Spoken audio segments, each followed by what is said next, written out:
কাউকে বিশেষ সুবিধা না দিয়ে লেভেল প্লেইং ফিল্ড তৈরি করে পাকিস্তানের সঙ্গে ব্যবসা বাণিজ্য আঞ্চলিক অগ্রগতিতে একসঙ্গে কাজ করতে চায় বিএনপি। এদিকে দলটি মনে করে বাংলাদেশে ভারত বিরোধী মনোভাব যাতে না গড়ে ওঠে সেজন্য এখনই উদ্যোগ নেওয়া উচিত মোদী সরকারের। দলের ধারাবাহিক কূটনৈতিক কার্যক্রমের অংশ হিসেবে শুক্রবার সকালে বাংলাদেশে নিযুক্ত পাকিস্তানি হাইকমিশনারের সাথে বৈঠক করে বিএনপি। স্থায়ী কমিটির সদস্য আমির খুসরু মাহমুদ চৌধুরী জানান, দুই দেশের মধ্যে ব্যবসা বাণিজ্য ও অর্থনৈতিক ক্ষেত্রে যে সম্ভাবনাগুলো আছে তা বৈঠকে উঠে আসে।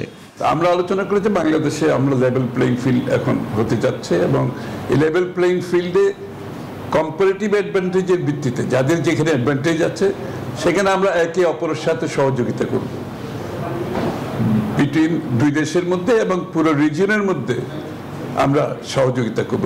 এটা চিপস বিস্কিট আপনারা চিপসকে চিপস বলতে হবে। প্রাণ পটাটা চিপস নাকি বিস্কুট খেয়ে বুঝে না।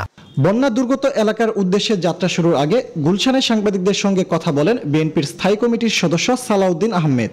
জানান, বিএনপি মনে করে কোনো একক ব্যক্তি নয়, বাংলাদেশের জনগণের সাথে সম্পর্ক স্থাপন করা উচিত ভারতের। বাংলাদেশের মানুষের যাতে দুরবস্থায় পড়তে না হয়, এই বর্ষা মৌসুমে বিভিন্ন সময়ে অভিন্ন নদীর পানিগুলো যাতে উচ্চতা নিয়ন্ত্রণ করা যায়, আপনারা অবশ্যই সরকারের সাথে যোগাযোগ করে আপনারা সেই বিষয়ে ব্যবস্থা নেবেন, যাতে বাংলাদেশের মানুষের মনে এমন কোনো ধারণার সৃষ্টি না হয় যে ভারত আমাদের সাথে শত্রুতামূলক আচরণ করছে। এদিকে বন্দি বিনিময় চুক্তির মাধ্যমে শেখ হাসিনাকে দেশে ফেরাতে আবারও ভারতের প্রতি আহ্বান জানিয়েছেন বিএনপির চেয়ারপারসনের উপদেষ্টা জৈনুল আবদিন ফারুক। ফজলা রাব্বি সৌরভ, নিউজ 24, ঢাকা।